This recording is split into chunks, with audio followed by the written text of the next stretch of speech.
In the face of decades of educational disparities across the United States for Chicano students, El Plan de Santa Barbara was a pivotal conference in outlining and advocating the establishment of Chicano programs among institutions that served for a higher education. Aiming to empower the Chicano community as a whole, El Plan de Santa Barbara contributed to these efforts through shared cultural awareness and political consciousness. Two factors out of a series of events that led to the creation of social movement organizations and the political mobilization that encouraged change for future generations. Ultimately, the central focus of the plan was the demand for local control over the Chicano curriculum development in response to the issues of discrimination in education, such as underrepresentation and lack of allocated funding for Chicano students. For Justice organization led by Corky Gonzalez that convenes a national movement in March of 1969 that exceeds over 1,500 participants from all states that had representation of Chicanos and Mexican Americans, and primarily what is known as the Chicano Youth Liberation Conference that conceives the concept of Aztlán, that conceives El Plan de Aztlán. And of course, what comes out of that is the inspiration for students to lead the planning, the development of Chicano studies programs, known as Mexican American studies programs at that time. On June 9, 1954, INS Commissioner General Joseph Swing announced the commencement of Operation Wetback, a military-style tactic to remove Mexican immigrants, some of them American citizens, from the United States. Operation Wetback was designed to send millions of Mexicans who had legally entered the country through joint immigration programs in the first half of the 20th century and naturalized citizens who were once native back to Mexico. Tensions grew as a result from the profound actions taken against Mexican Americans, only worsened with the 1960 Master Plan. By the early 1960s, Mexican Americans in the mind of the Anglo-American were only suited for menial labor, meaning they were discouraged from pursuing any form of higher education. Years of segregated schools and neighborhoods led to school districts that were underfunded and inadequate at preparing non-white students at upward mobility. Despite the consistent decades of repression, the community persevered, aiming to create changes in their social and political climates. Following the master plan was the Mexican American Youth Association coalition that was determined to do something about the failure to elect Mexican Americans into state and local governments. 150 of the most active electees from California decided to come together and formed an organization that held no allegiance to one political party, but one that aimed to educate and give power to those who felt they had none. The organization was a landmarking moment in closing the equity gap between Anglos and Mexican Americans. It demonstrated that Mexican Americans were willing to resist and become more vocal than ever before. The government in 1964 quickly reacted to such backlash with Proposition 14, which was designed to overturn a 1963 state law that prohibited housing discrimination based on race. It allowed property owners to refuse to sell or rent to anyone they did not want, effectively legalizing housing discrimination once again. By reenacting housing discrimination, it led to the exclusion of home ownership for Mexican Americans, blocking their mobility and educational opportunity due to redlining. Proposition 14, despite causing damages for the futures of a whole generation, did not push the stop for action. In fact, backlash was happening all over the states, predominantly in the East Los Angeles region. In 1968, East Los Angeles violence grew between protesters and law enforcement, further fueling the fight for change. Mita Quaron says she was arrested and dragged out of the school principal's office. What little airway that I had because they had the baton, I said, as they dragged us, look at what they're doing to us. Look at what they're doing to us over and over again. The 1968 Bilingual Education Act serves as an emergent stage for El Plan de Santa Barbara.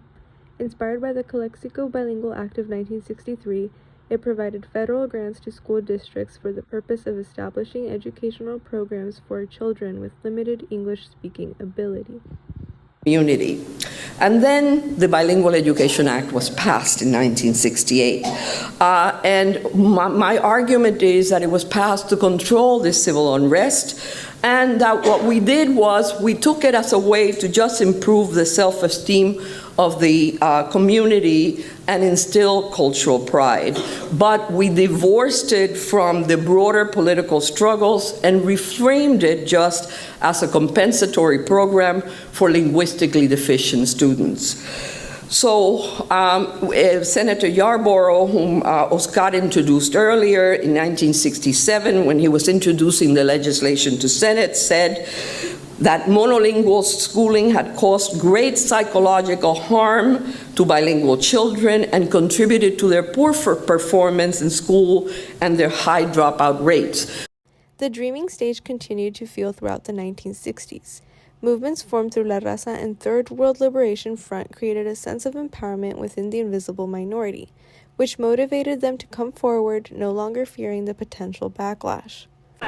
Regardless of the disparity of issues they are faced with or their style of protest, all emerging leaders speak of La Raza, or the race, an almost mystical nationalistic concept that unites all Spanish-speaking people, whether they be called Latinos or Hispanos or Mexicanos. Different student organizations of the school, they've formed into one because they find strength in numbers to make it the Third World Liberation Front. The Third World Organization, representing black, brown, and yellow students on campus, held a news conference to announce their full support of the BSU strike and add demands of their own for admission of more Chinese, Mexican-American, and Philippine students. It's just a strange thing to see a seat of learning, a university, with policemen, dogs, and riot gear, and barbed wire and tanks, and like war inside the campus of an institute of learning. The 1969 Chicano Youth Liberation Conference held in Denver, Colorado highlights the bureaucratization of what had originally been an organic dream.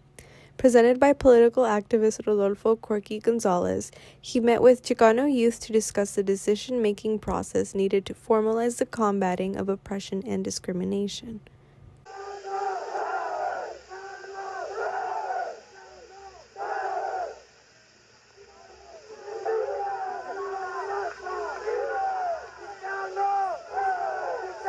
And I don't hear anybody saying the Japanese are alienated. But the minute a few black people get together, they say, man, those guys are bad. When Mexicans start to get it, they say, well, gee, they might think I'm a bad guy.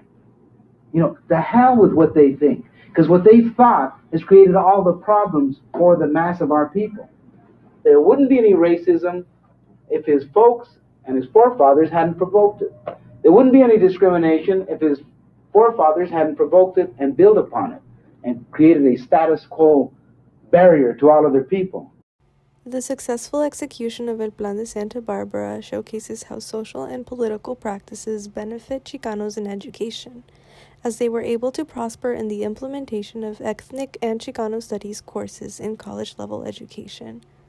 After the strike, Hayakawa, through other representatives, negotiated the demands, and they were granted forming the School of Ethnic Studies at that particular time. So there then became Filipino Studies, Black Studies, and La Raza Studies, and so forth. So the fight for Chicano visibility in higher education is a continual process. Students continue to stand for their identity through protests and strikes, as shown in the Stanford and UC Santa Barbara hunger strike years after the 60s movements, that pleads for recognition of their cultural history in schools. Since my freshman year, so many things have happened, the closing down of the Office of Chicano Affairs, and then with all the threats with the budget cuts to the ethnic centers and just these attacks on the theme houses on the ethnic centers and everything else, and then the laying off of Cecilia Burciaga. I mean, everything just piled on, and so many things were happening that we said, wait, we need to do something about it, and we need to change what's going on. The influence of El Plan de Santa Barbara continues to reverberate through Chicano student activism today. Its call for educational equity remains relevant as Chicano students continue to face significant barriers in the education system. These barriers include overcrowded classrooms, insufficient resources, high dropout rates, and the continued marginalization of their cultural identity. Despite some change, such as the creation of Chicano student studies programs and bilingual education initiatives, Chicano students still encounter significant challenges in attaining educational success. Issues such as underrepresentation in advanced placement programs, discrimination in school discipline practices, and the pressures of standardized testing continue to affect Chicano students disproportionately.